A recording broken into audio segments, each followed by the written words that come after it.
Assalamualaikum warahmatullahi wabarakatuh.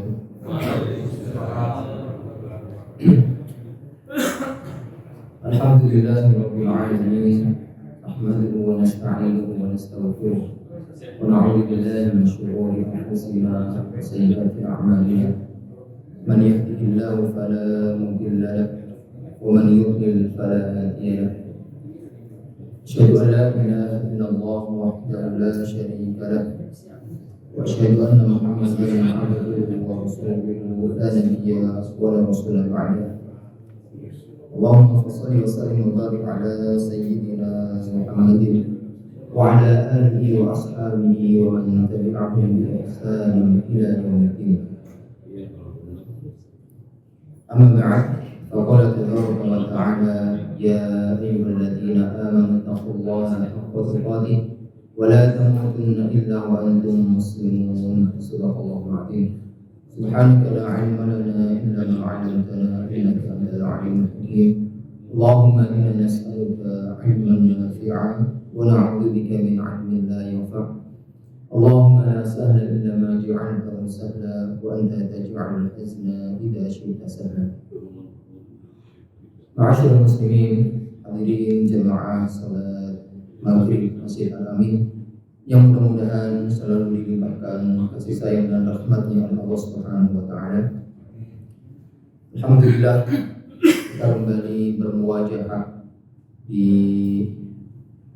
malam hari ini guna untuk membahas, untuk mentadabburi, menelaah hadis-hadis Nabi Muhammad sallallahu alaihi wasallam yang berkaitan dengan adab secara khusus di dalam kitab Al-Adab Al-Mufrad karya Al-Imam Al-Bukhari rahimahullah ta'ala. Pada malam hari ini insyaallah kita sampai di bab yang ke-54, lanjutan hadis yang kemarin ya. Ini insyaallah bab yang terakhir terkait dengan silaturahim, yaitu babur rahmati mi'atu juz'in ya. Bab rahmat itu terbagi menjadi 100 bagian. Berapa Pak? 100 bagian. Kita baca hadisnya. Al-Hakam bin Nafi' mengabarkan kepada kami, ia berkata, Syu'aib mengabarkan kepada kami dari Az-Zuhri, ia berkata, akhbarana Sa'id bin Musayyib anna Aba Hurairah qala sami'tu Rasulullah sallallahu alaihi wasallam yaqul ja'ala Allahu rahmata mi'ata juz'in fa amsaka 'indahu 99 wa anzala fil ardi juz'an wahidan. فمن ذلك الجزء يتراحم الخلق حتى ترفع الفرس حافرها عن ولدها خشية أن تصيبه. Telah mengabarkan kepada kami Sa'id ibn Musayyib, ini seorang tabi'in senior. Beliau mendapatkan gelar Sayyidut Tabi'in. Apa arti Sayyidut Tabi'in? Bapaknya para tabi'in ya. Panglimanya tabi'in. Di antara hal yang paling menarik yang bisa kita ambil ibrah ya, dari beliau ya, Sa'id ibn Musayyib, beliau pernah mengatakan di dalam perkataan beliau, ma fatani as-salatu al-jama'atu mundu 40 sana. Saya tidak pernah terlewat ya, kehilangan salat jamaah selama 40 tahun ya. Jadi selama 40 tahun beliau selalu hadir. Bahkan di riwayat yang lain ya, selama 40 tahun ya, beliau selalu duluan berada di dalam masjid sebelum adzan dikumandangkan. Jadi kalau kita melihat amal soleh para salafun soleh, ya, orang-orang terdahulu itu terkadang tidak masuk dalam logika kita, ya. Bagaimana mereka mampu untuk bersedekah dengan seluruh hartanya, ya. Bagaimana mereka rela untuk menggendong ibunya, ya, dengan perjalanan yang begitu jauh hanya untuk sekadar menunaikan ibadah haji. Ya. Sa'id bin Musayyib termasuk di dalamnya. Beliau tidak pernah tertinggal sholat berjamaah di masjid, ya, selama 40 tahun. Kita berapa kali, Pak? Sekarang umur kita sudah berapa rata-rata? 50. Ya. Saya masih 30. Masih muda. Ya. Sudah berapa kali kita tertinggal, ya, sholat berjamaah di masjid? Ya. Nggak terhitung, Pak, ya? Nggak terhitung. Saking banyaknya. Baik. Anna Abu Hurairah radhiyallahu anhu qala, bahwa Abu Hurairah, semoga Allah meridhoinya, dia berkata, sami'tu Rasulullah sallallahu alaihi wasallam yaqul, saya mendengar Rasul sallallahu alaihi wasallam bersabda, ja'alallahu azza wa jalla ar-rahmata mi'ata juz'in. Allah telah menjadikan, ya, rahmat itu sebanyak 100 bagian. Bagian ini, ya, itu bukan bagian apa kalau di dalam kita. La yufidul hasr. Tidak menunjukkan batas maksimal. Ya, artinya Allah Subhanahu wa taala bisa memiliki rahmat lebih daripada 100. Ya. Seperti halnya sabda Nabi sallallahu alaihi wasallam, ya, anna lillahi tis'an wa tis'ina isman. Bahwasanya Allah itu memiliki berapa? 99 nama. Apakah hadis ini menunjukkan bahwasanya Allah hanya memiliki 99 nama? Tidak. Ya, Allah memiliki lebih daripada 99 nama. Jadi itu hanya Allah yang tahu. Logikanya seperti ini. Ketika saya mengatakan saya punya satu anak, ya, perempuan yang sekarang lagi di pesantren, apakah itu menunjukkan bahwa saya hanya punya satu anak, ya, anak perempuan? Kan enggak. Bisa jadi, ya, saya memiliki lebih daripada satu anak, ya, 2 anak, 3 anak, 1 anak lagi di rumah, 1 anak lagi merantau, dan seterusnya. Sama dengan hadis ini bahwasanya ini, ya, bukan menunjukkan, ya, batas maksimal. Ya, Allah menjadikan, ya, rahmat itu 100 bagian. Fa'amsaka 'indahu tis'atan wa tis'ina. Maka Allah pegang di sisinya sebanyak 99 rahmat. Ya. Wa anzala fil ardi juz'an wahidan. Dan Allah menurunkan, ya, di muka bumi ini berapa rahmat? Juz'an wahidan, 1 rahmat. Jadi rahmat ini yang merupakan salah satu sifat Allah Subhanahu wa taala yang perlu kita imani, ya, bahwasanya Allah Subhanahu wa taala itu memiliki sifat rahmah, ya, rahmah kalau bahasa Arabnya, artinya pengasih dan penyayang. Jadi nama Allah Subhanahu wa taala Ar-Rahman dan Ar-Rahim, ya, dan bentuk sifatnya adalah apa? Ar-Rahmah. Allah di antara namanya adalah Al-Alim, Maha mengetahui. Berarti sifatnya apa? Al-Ilm. Ya. Allah katakan Allah memiliki nama Al-Ghafur atau Al-Ghaffar, yang Maha Pengampun. Berarti Allah memiliki sifat apa? Al-Ghufran, ya, pengampun.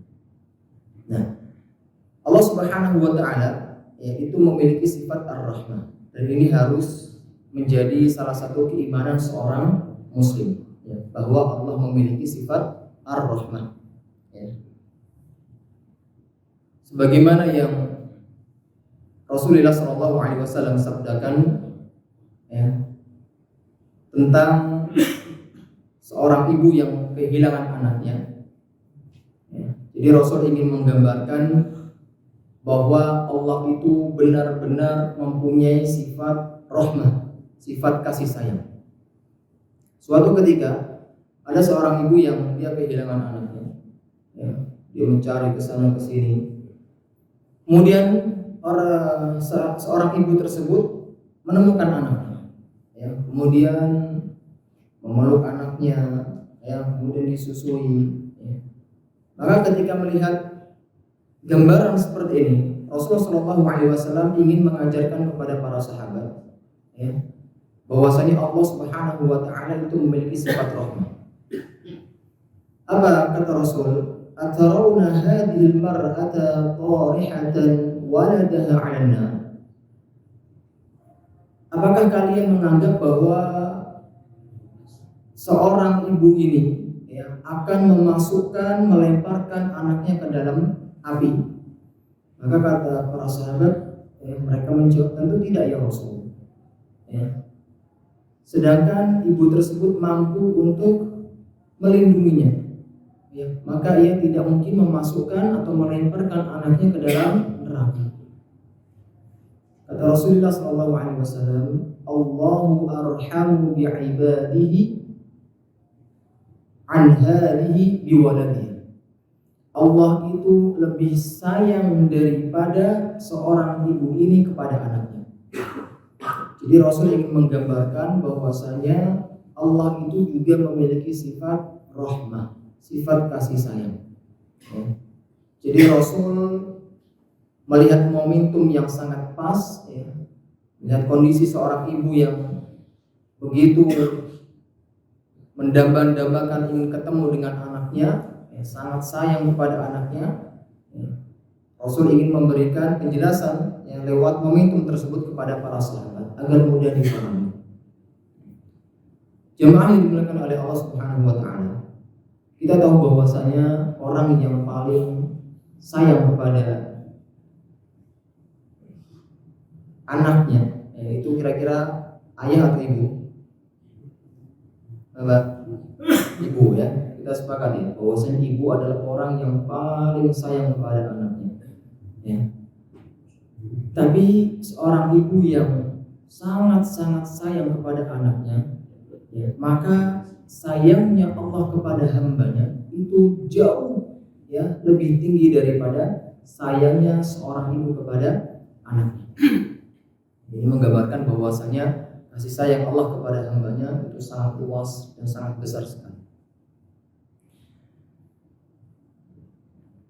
Fa'amsaka 'indahu tis'an wa tis'ina. Ya, Allah memegang, ya, di sisinya, ya, rahmat tersebut, ya, tis'an wa tis'ina, ya, 99. Dan ini nanti rahmat ini diberikan kepada orang-orang yang beriman, orang-orang yang bertakwa ketika di akhirat kelak, ya. Makanya kenapa nanti di hari kiamat, ya, satu rahmat ini itu akan Allah angkat kembali. Yang Allah tadinya letakkan di muka bumi, Allah cabut satu rahmat ini. Maka kemudian tidak ada lagi rahmat Allah di muka bumi ini. Maka apa yang terjadi pada hari kiamat kelak? Hancur, ya. Orang saling membunuh, ya, saling berkelahi, ya, banyaknya kemaksiatan yang merajalela dan seterusnya. Ini sebabnya apa? Karena satu rahmat yang Allah tetapkan di dunia tadi yang telah Allah cabut. Famin dzalikal juz'i yatarahamal khalqu hatta tarfa'al farasu hafiraha an waladiha. Dan dengan satu rahmat tadi, para makhluk itu saling berkasih sayang.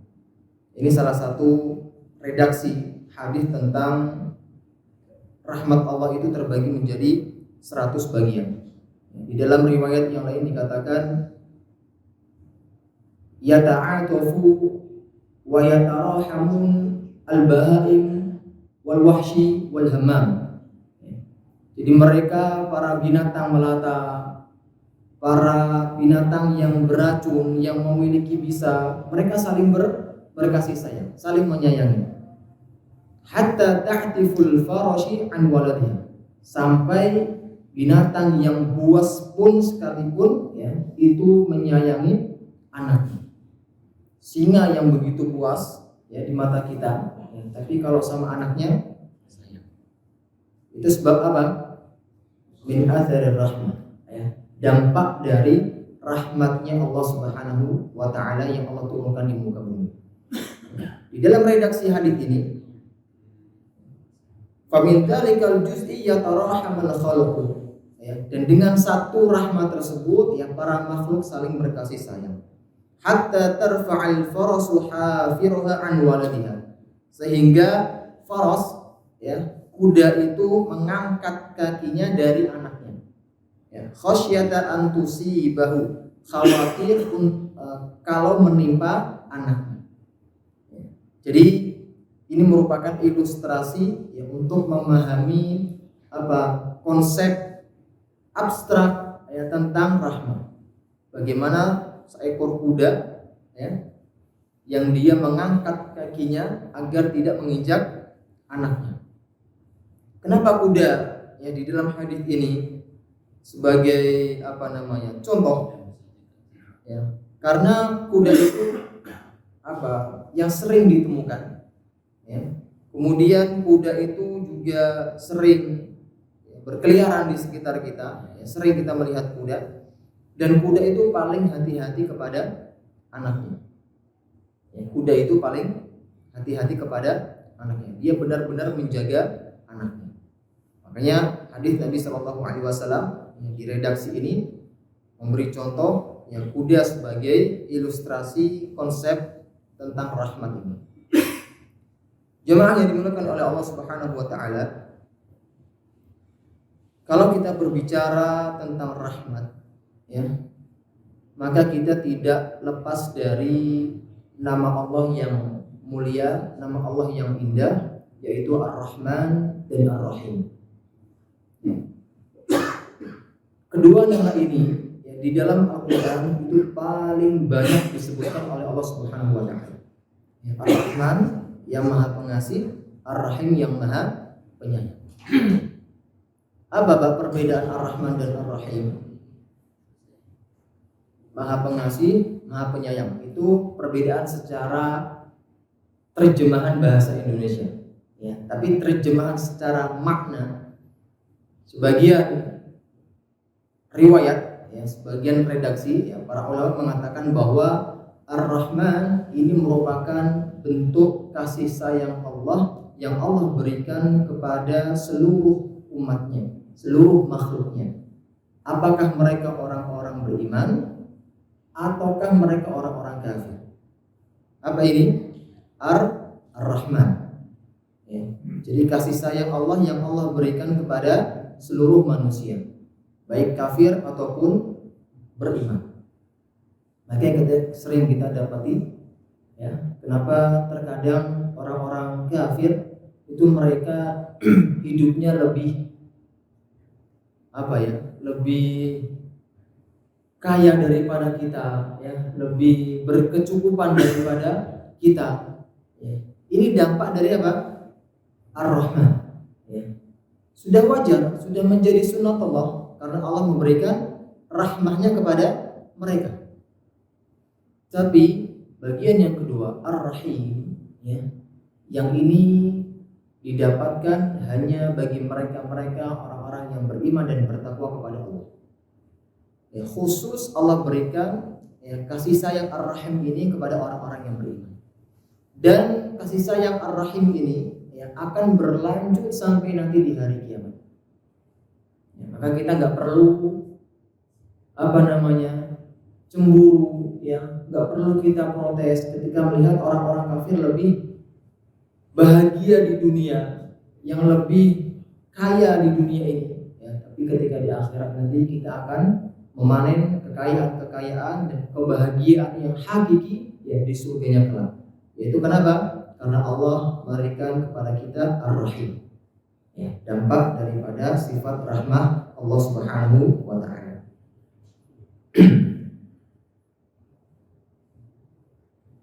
Di antara bentuk rahmat Allah Subhanahu wa Ta'ala, jemaah yang dimuliakan oleh Allah, yaitu ketika manusia dilahirkan di muka bumi. Bagaimana bentuk rahmat Allah kepada para manusia, orang-orang yang baru dilahirkan, ya, mereka ketika masih di dalam perut, ya, seorang ibu, ya, Allah berikan rahmat kepada mereka, ya, Allah berikan rezeki, ya, Allah jaga mereka.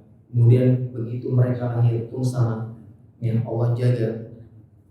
Ketika mereka tumbuh dewasa, Allah berikan, ya, rezeki-rezeki yang memang sudah Allah tetapkan bagi mereka, dan seterusnya.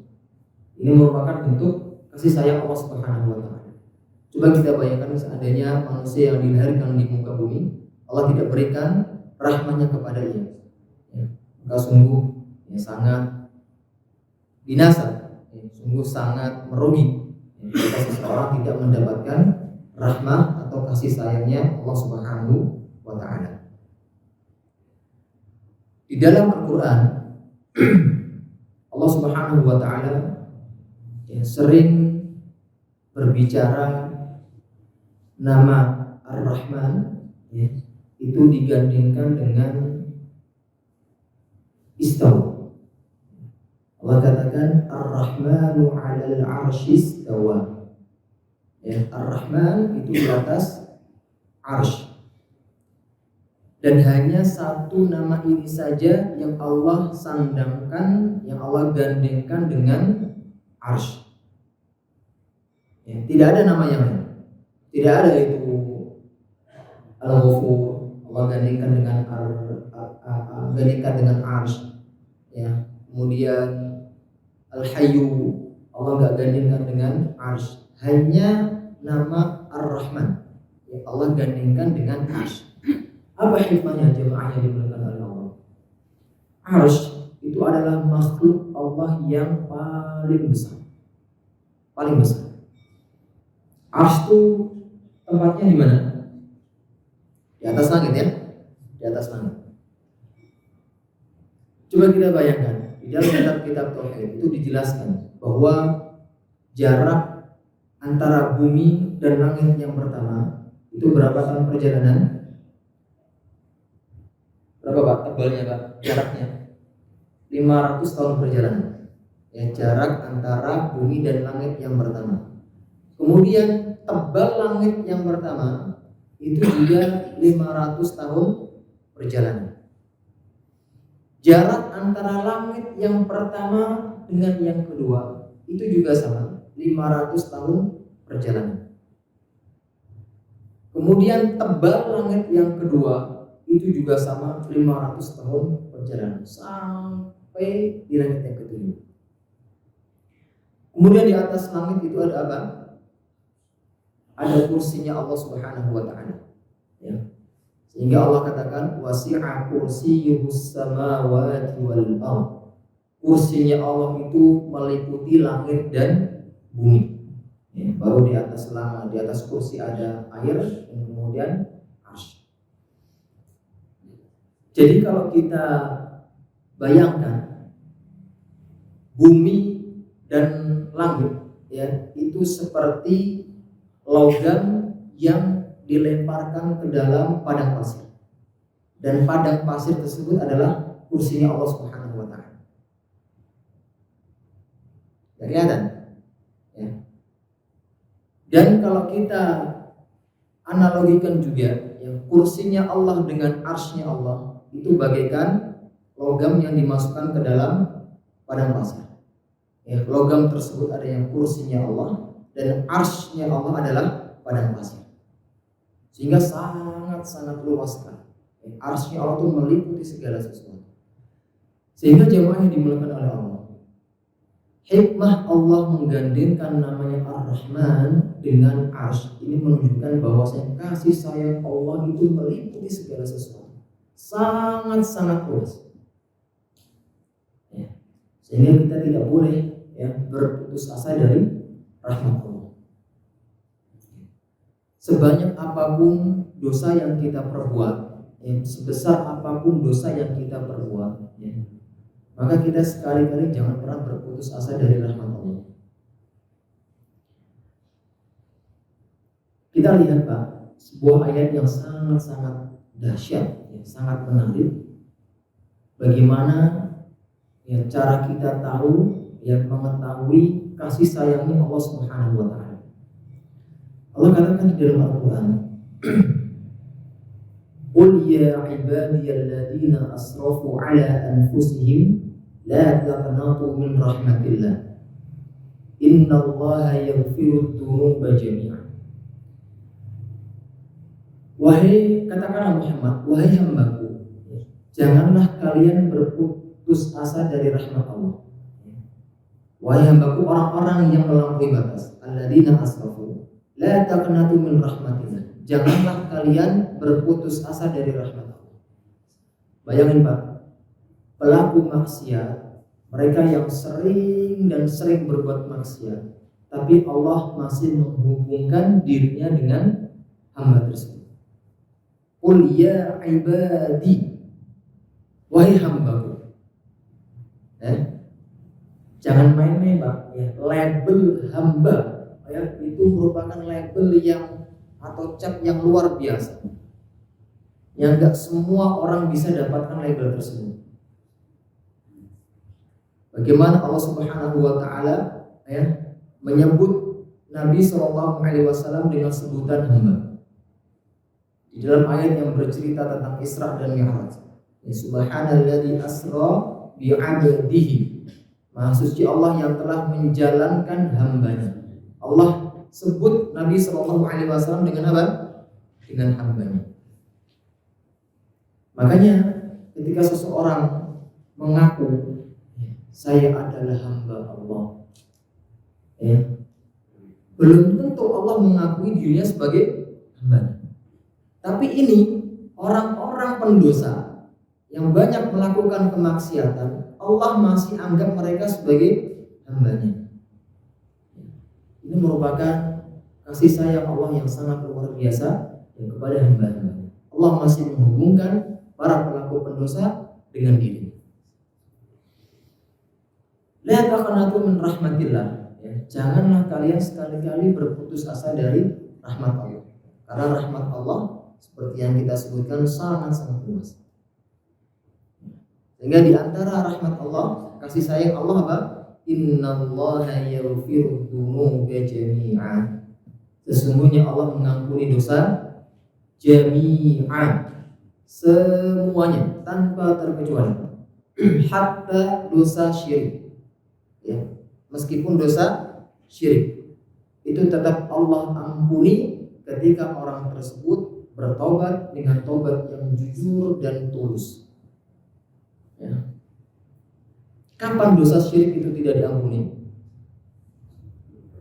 Ketika tidak ditaubat. Ketika seorang hamba meninggal dunia, dan dia masih membawa dosa syirik, maka tidak akan Allah ampuni. Berbeda dengan dosa-dosa yang lain, yang nanti akan Allah ampuni dengan apa? Di antaranya yang nanti prosesnya dicuci dulu di api neraka, dibersihkan dulu. Atau bisa jadi dosa-dosa tersebut sudah Allah ampuni dengan apa? Dengan kebaikan-kebaikan dan amal-amal soleh yang kita lakukan. Innal hasanata yudhibunas sayyi'at. Sesungguhnya kebaikan-kebaikan itu bisa menghapuskan kesalahan-kesalahan. Sehingga dosa-dosa yang dilakukan oleh manusia itu bisa terhapus secara otomatis dengan amal soleh yang mereka lakukan. Baik, jemaah yang dimuliakan oleh Allah Subhanahu wa Ta'ala, ada kisah seorang ayah di daerah Arab sana. seorang ayah yang sudah tua. Ya, biasanya kalau orang sudah tua itu banyak sakitnya. Orang tua tersebut mengalami, ya seorang ayah tersebut mengalami sakit prostat. Ya. Ada yang berapa sakit prostat? Biasanya ini yang mengalami orang-orang sudah tua. Ya, itu wah sakitnya luar biasa katanya. Bapak saya pernah sakit prostat, itu nelongsong itu ya. Jadi benar-benar tersiksa, ya, susah kencing, ya, kencingnya ingin kencing, ya, seolah waktu kita mau keluarin kencing banyak, tapi nggak keluar, atau keluar cuma sedikit. Kalau bahasa kita dulu kecil, res-resem lah, anyangan-anyangan, ya, anyangan. Ya, ini prostat. Maka anak-anaknya pun membawa sang ayah tadi ke rumah sakit untuk diobati. Ya. Maka singkat cerita, ya, diobati oleh dokter di sana. Ya, kemudian alhamdulillah prostatnya hilang dan sakitnya pun hilang, ya, reda sakitnya. Maka kemudian para anaknya tadi, ya, mereka menemui sang dokter dan kemudian sangat-sangat berterima kasih kepada kebaikan yang dilakukan oleh dokter tadi. Ya, karena apa? Ayahnya sudah sembuh dari prostat. Maka kemudian ia kembali ke kamar untuk menghibur sang ayah tadi. Ya. Akan tetapi apa yang didapatkan oleh anak-anak tadi? Ayahnya lagi nangis dengan nangis yang terseduh-seduh, ya. Nangis. Kemudian ditanya, wahai ayah, kenapa Anda menangis? Bukankah sakitnya sudah hilang? Maka sang ayah tadi ya, sambil menarik nafas, ya, menghilangkan rasa nangisnya tadi, ya, kemudian menjawab, kalian, ya, tadi ayah lihat sangat berterima kasih kepada dokter, ya, karena dokter sudah melakukan satu kebaikan kepada ayah. Ayah lupa, ya, ternyata selama ini kenikmatan yang Allah berikan kepada saya, ya, kepada ayah sangat banyak, sangat luar biasa, dan itu jarang sekali saya syukuri. Dan hal itu jarang sekali saya berterima kasih atas nikmat-nikmat yang Allah berikan kepada ayah. Sehingga ayah tersebut tadi nangis dengan nangis yang luar biasa. Berapa nikmat yang Allah berikan kepada kita. Wa in ta'uddu ni'matallahi la tuhsuha. Tidak ada orang yang sanggup menghitung nikmat yang Allah berikan kepada hamba. Sehingga ayah tadi nangis yang luar biasa. Jamaah yang dimuliakan oleh Allah Subhanahu wa taala.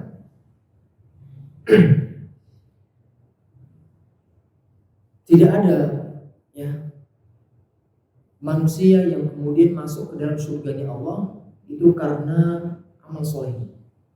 Ya, jadi manusia yang masuk ke dalam surganya Allah itu karena apa? Karena rahmat Allah Subhanahu wa taala. Tapi kita nggak bisa mengartikan hadis tersebut, ya, dengan makna tekstual. Ya. Bukan kemudian kita mengesampingkan amal soleh. Nanti juga saya masuk surga karena rahmat, bukan karena amal soleh. Apabila saya beramal soleh. Bukan seperti itu cara memahaminya. Ya. Rahmat Allah Subhanahu wa taala di akhirat kelak, ya, itu bisa digapai dengan apa? Dengan amal soleh. Ya, dengan kebaikan-kebaikan. Kenapa Allah Subhanahu wa taala katakan bahwa tidak ada hamba yang masuk ke dalam surga kecuali dengan rahmatnya? Kenapa, Pak? Gak seimbang. Betul. Kebaikan-kebaikan yang kita lakukan selama ini, apakah sudah sesuai dengan apa yang Allah inginkan? Apakah sudah sesuai dengan keagungan Allah Subhanahu wa taala? Contohlah sholat yang kita lakukan, ya, apakah sudah sesuai dengan apa yang Allah inginkan? Salat yang kita lakukan apakah sudah sesuai dengan keagungan Allah Subhanahu wa taala? Itu jawabannya tidak. Bisakah di antara kita yang salat dengan sangat-sangat khusyuk, baru takbir Allahu Akbar, kemana pikiran kita, Pak? Kunci. Ya. Motor tadi dikunci setangga ya. Kompor di rumah tadi sudah dimatikan belum ya? Anak di pesantren belum bayar SPP. Ya. Orang tua di kampung belum dikirim uang. Kemana-mana baru takbir. Sehingga ibadah yang kita lakukan itu merupakan belum sesuai dengan apa yang Allah inginkan. Sehingga sangat pantas sekali, sangat wajar sekali ya kita masuk ke dalam surga Allah itu karena rahmat, bukan karena amal soleh kita. Baik, jemaah yang dimuliakan oleh Allah Subhanahu wa taala. Kita baca kandungan hadis ini. Yang pertama, penjelasan adanya harapan dan kabar gembira bagi kaum muslimin ya, serta rasa senang yang diberikan kepada mereka. Karena apa? Karena biasanya seseorang yang sangat senang jika dapat mengetahui sesuatu yang dijanjikan yang masih tersembunyi. Ya. Kalau misalkan kita sebagai karyawan perusahaan dijanjikan oleh ya, direktur bahwa saya di akhir tahun nanti akan dapat tunjangan melebihi 100 juta. Rajin gak kita bekerjanya, Pak? Rajin ya. Dan setiap hari wajah kita pasti sumringah ya, masuk ke kantor ya, meskipun dari rumah belum sarapan tetap senyum. Karena ingat nanti akhir tahun ya akan dijanjikan tunjangan 100 juta lebih. Apalagi ini sudah bulan November akhir. Ya, bentar lagi. Amin.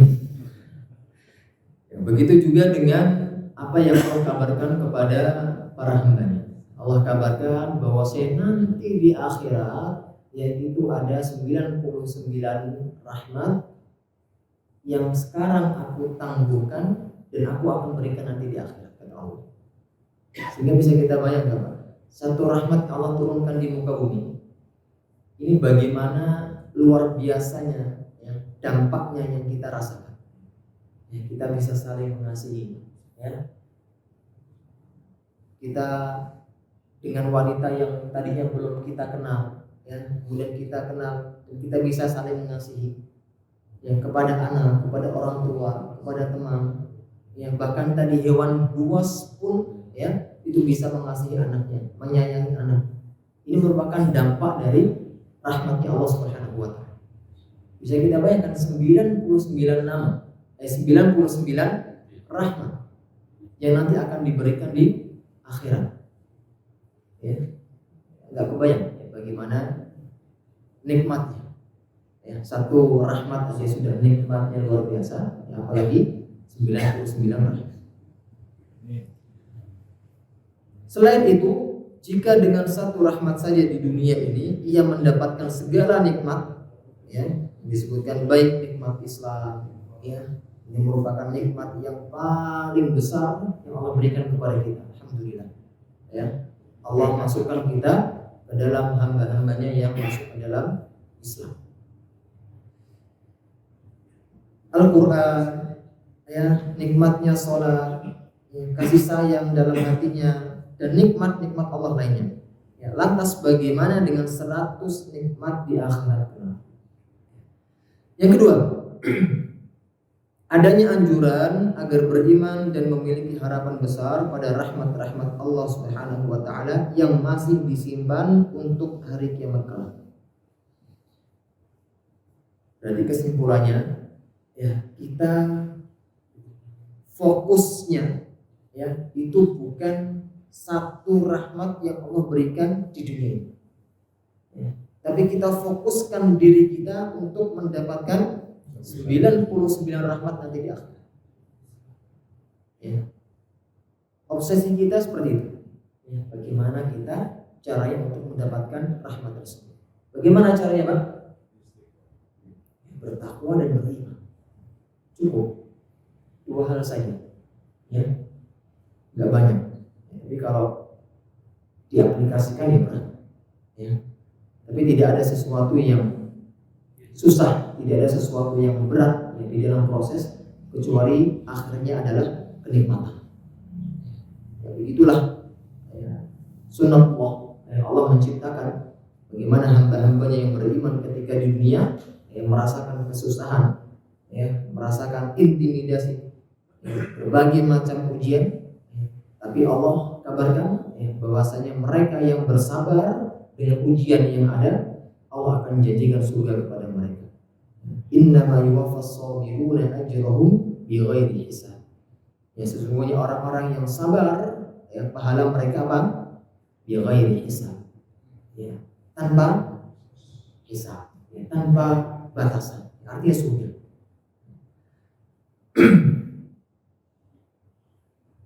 Baik. Yang ketiga, kandungan hadis, rahmat merupakan salah satu sifat agung. Ya, sifat ini ditetapkan di dalam Al-Quran dan As-Sunnah dan ijma' umat. Ya, artinya semua sepakat bahwasanya Allah Subhanahu wa Ta'ala itu memiliki sifat rahmah. Ya, karena ada di sebagian kelompok yang menyatakan yang bahwasanya Allah tidak memiliki sifat rahmah. Ya. Jadi sudah kita jelaskan ya, bahwasanya Allah Subhanahu wa Ta'ala yang memiliki sifat rahmah sebagaimana Nabi Shallallahu Alaihi Wasallam ajarkan kepada para sahabat radhiyallahu ta'ala. Jemaah yang dimuliakan oleh Allah Subhanahu wa Ta'ala, di dalam ayat Al-Quran ya, Allah pernah memberikan berita yang harusnya ya, dan semestinya ya, berita ini viral di kalangan hambanya.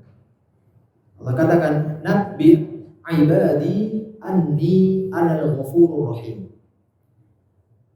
Kabarkanlah ya, wahai Muhammad, kepada hambaku, anni anal ghafurur rahim, bahwasanya aku adalah al-ghafur, maha pengampun, dan aku adalah ar-rahim, maha penyayang.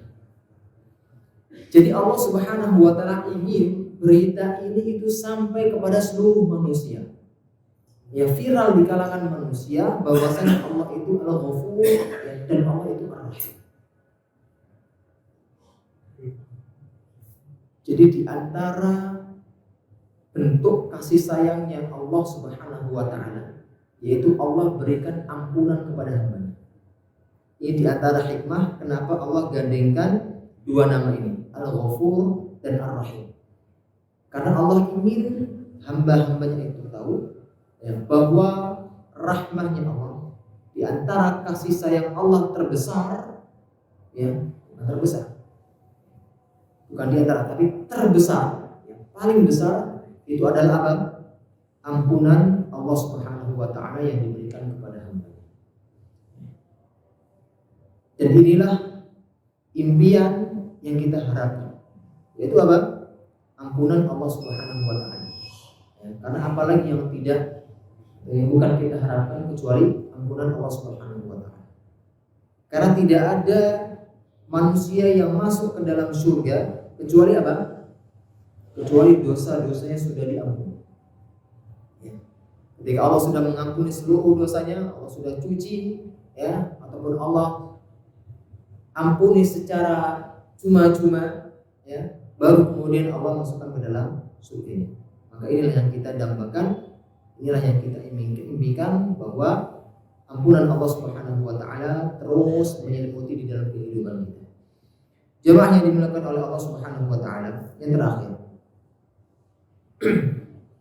terkadang rahmat Allah Subhanahu wa Ta'ala yang diberikan kepada kita itu sangat halus,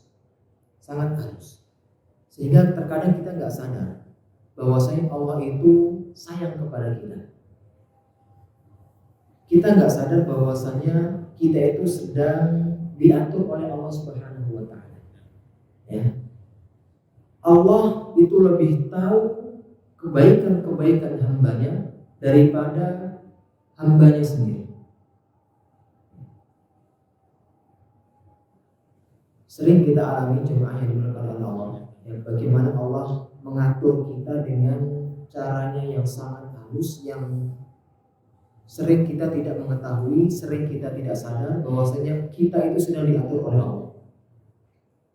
Misal, sering kita menonton ya di video-video itu, ada seorang ibu-ibu ya yang sudah tua, dia duduk di kursi di halaman di rumah. Kemudian dompet atau tongkatnya jatuh. Dan di sana dia lihat ada seorang pemuda yang sedang berdiri, ya, sedang main handphone, sedang mendengarkan musik pakai headset. Maka nenek-nenek tadi meminta pemuda tersebut untuk mengambilkan tongkatnya. Ya. Tapi pemuda tadi nggak mau, ya, nggak mau membantu nenek tadi. Sehingga nenek tadi apa? Mengambil tongkatnya sendiri. Ketika dia mengambil tongkatnya, apa yang terjadi? Ya, barang dari atas begitu besar jatuh tiba-tiba. Ini siapa yang ngatur, Pak? Allah. Terkadang kita nggak ngerti, terkadang kita nggak sadar bahwasanya kita sedang diatur oleh Allah. Ya. Allah ingin kebaikan tersebut, ya, dimiliki atau didapat oleh seorang hamba. Ya, keselamatan. Dan ini banyak yang hal seperti ini, contoh-contoh seperti ini yang kita alami di kehidupan kita. Mungkin sering kita para bapak-bapak kalau misalkan pergi ke kantor, terkadang ada sesuatu yang terlupa, ya, misal dompet lupa, ya. Kemudian sudah waktunya jam kerja, ya, dan kita sangat udah resah lah pokoknya, udah telat, ya, sehingga kita balik lagi ke rumah untuk ngambil barang yang tertinggal. Pas kita ngambil, ya, tiba-tiba 10 menit atau 5 menit perjalanan, ya, ternyata terjadi kecelakaan beruntun. Coba kalau kita bayangin, tadi kita nggak ngambil barang yang tertinggal tadi, bisa jadi kita salah satu korban kecelakaan beruntun. Tapi inilah Allah Subhanahu wa Ta'ala, rahmatnya Allah, kasih sayangnya Allah. Allah jaga kita, ya. Allah ingin agar kita terus dalam keadaan baik, yang selamat, ya. Tapi terkadang kita tidak sadar, ya, bahwasanya kita sedang diatur, kita sedang diurus oleh Allah Subhanahu wa Ta'ala. Maka ini merupakan bentuk pengaplikasian, ya, keimanan di dalam hati kita, yang bahwa segala sesuatu yang sudah Allah tetapkan yang terjadi di dalam kita, ya, ini semuanya adalah takdir ketetapan Allah Subhanahu wa Ta'ala. Tugas kita hanyalah apa? Ridho, ikhlas, dan senang, ya, dan bergembira terhadap apa yang Allah sudah tetapkan. Jadi bukan hanya ridho, ya, tapi senang, ya, bergembira kalau Allah sedang atur kita. Baik, jemaah yang dimuliakan oleh Allah Subhanahu wa Ta'ala, mungkin hanya ini yang dapat kami sampaikan, ya, pada pertemuan malam hari ini, ya, bahwasanya Allah Subhanahu wa Ta'ala itu memiliki 100 rahmat, ya, 99 Allah tangguhkan di akhirat, dan akan Allah berikan kepada mereka yang beriman dan bertakwa, ya, itu Allah masukkan ke dalam surganya. Dan satu rahmat Allah berikan, ya, di dunia ini, dan sehingga satu rahmat nanti ketika hari kiamat terjadi Allah cabut, ya, sehingga terjadi kerusakan, bencana yang luar biasa sebab rahmat tersebut yang sudah Allah. Kita berharap mudah-mudahan Allah Subhanahu wa Ta'ala menggolongkan kita termasuk orang-orang yang mendapat rahmatnya di hari kiamat kelak. Kita tutup dengan hamdalah dan doa kafaratul majlis. Alhamdulillahirabbil alamin. Subhanallahumma wa bihamdika, asyhadu an la ilaha illa anta, astaghfiruka wa atubu ilaik. Wassalamualaikum warahmatullahi wabarakatuh.